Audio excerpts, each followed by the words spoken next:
depending on what kind of resonance we give off, will depend on the effect it will have on the other person.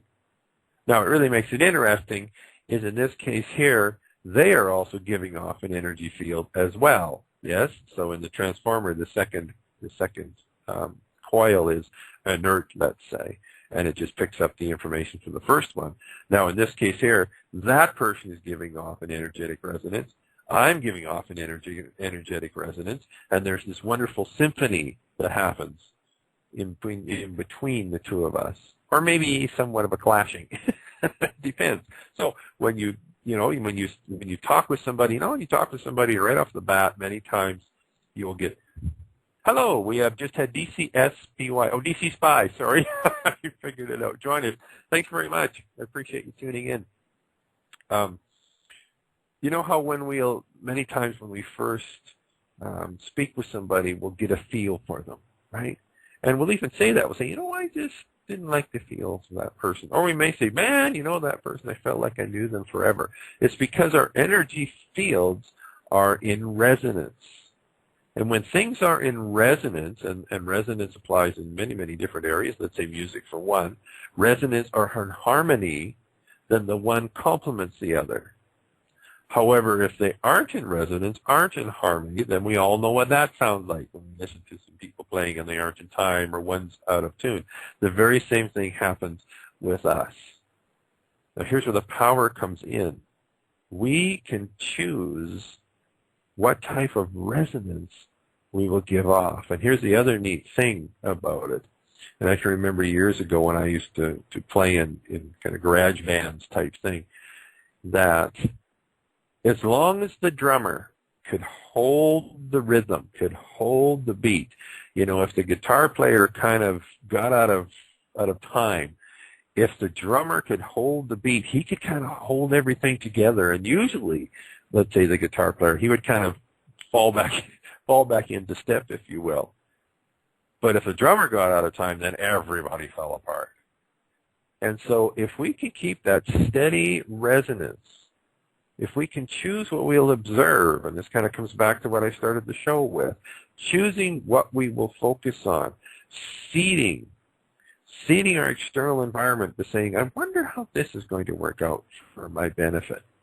Then what we're doing is we're sending out that resonance. We're sending out that resonance. We are choosing what resonance we are going to send out, rather than, we just had somebody else join in. Thank you very much. I appreciate that. We are sending out that resonance rather than allowing everybody else to dictate what rhythm, we'll use the band analogy, that we are going to play. We choose the resonance that we will give off. And here's the neat thing.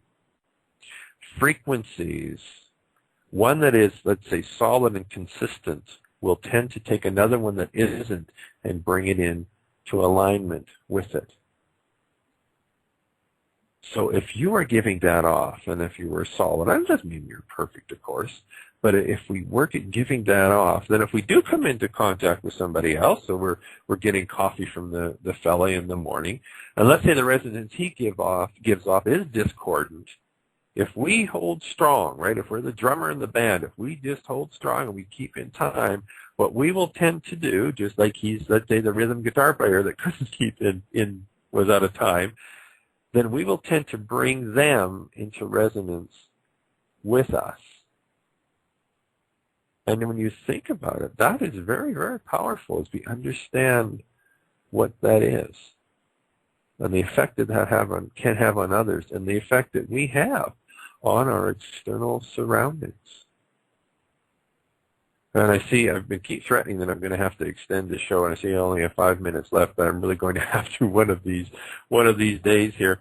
But comparing that to the manifestation ladder, and I encourage you to go and listen to the last week's show because it'll talk more about it and how it applies.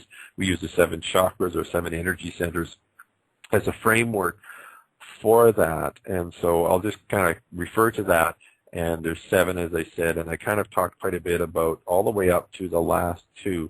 And the last 2, we have an energy center called the brow chakra in the middle center of our forehead, and that's, let's say, our 6th chakra, and then our 7th chakra is right on the crown.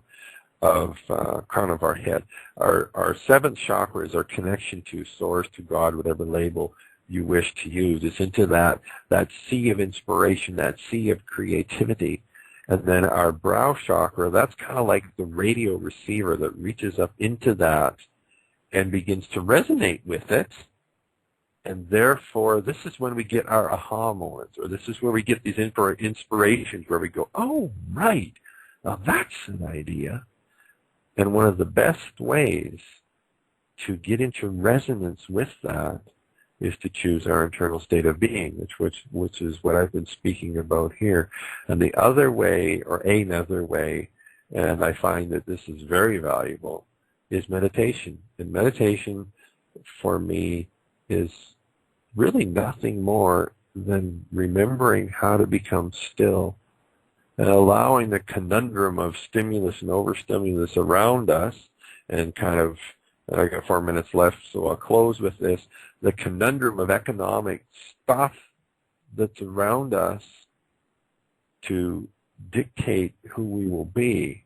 When we step into that stillness, and sometimes it's just for a moment, we step outside of that. And when we step outside of that, that's when we can hear. And so you say to yourself, maybe you're being presented with some very challenging times ahead. And you may say to yourself, what do I do now? The first thing I would suggest you do is remember how to be still. And that's what meditation is about. We actually have a mini meditation course. It's free, that you can join if you wish by going to the website, healingcenter.ca. That sort of takes you through some really simple steps on how to do that. But when we step into that stillness, that's when we can hear, and that's where the opportunities will come from. And that's really, I think, where the ability, if you will, to choose what we will look for. And when we choose what we will look for, usually what we look for starts to show up. You are this amazing being that's giving off this resonant energy.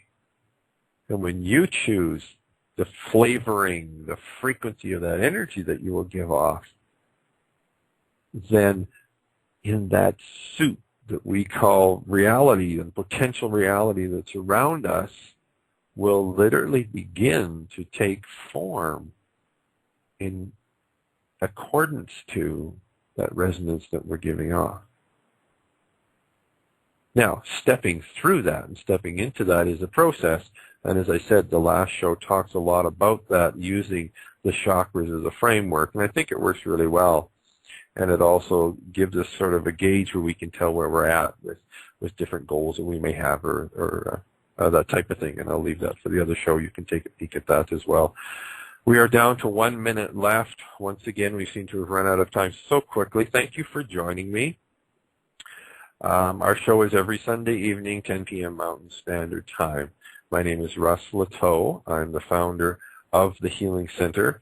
Our website is www.healingcenter.ca, and that's center spelled C-E-N-T-E-R. I welcome you to send me any comments you have. Oh, thank you, DDC Spy. I appreciate your comments. And yeah, if you're free next week, I would love to have you tune in. If you have anything that you would like me to, to speak about, different things like that, any comments, any questions, please feel free to email me. If you go to the website and scroll down to the bottom, you'll see my address there. It happens to be Russ, R-U-S-S-M-S-S-M at healingcenter.ca. So I welcome your comments or ideas for upcoming shows. Once again, thank you for spending a half hour of your Sunday evening with me, and I will see you in 7 days.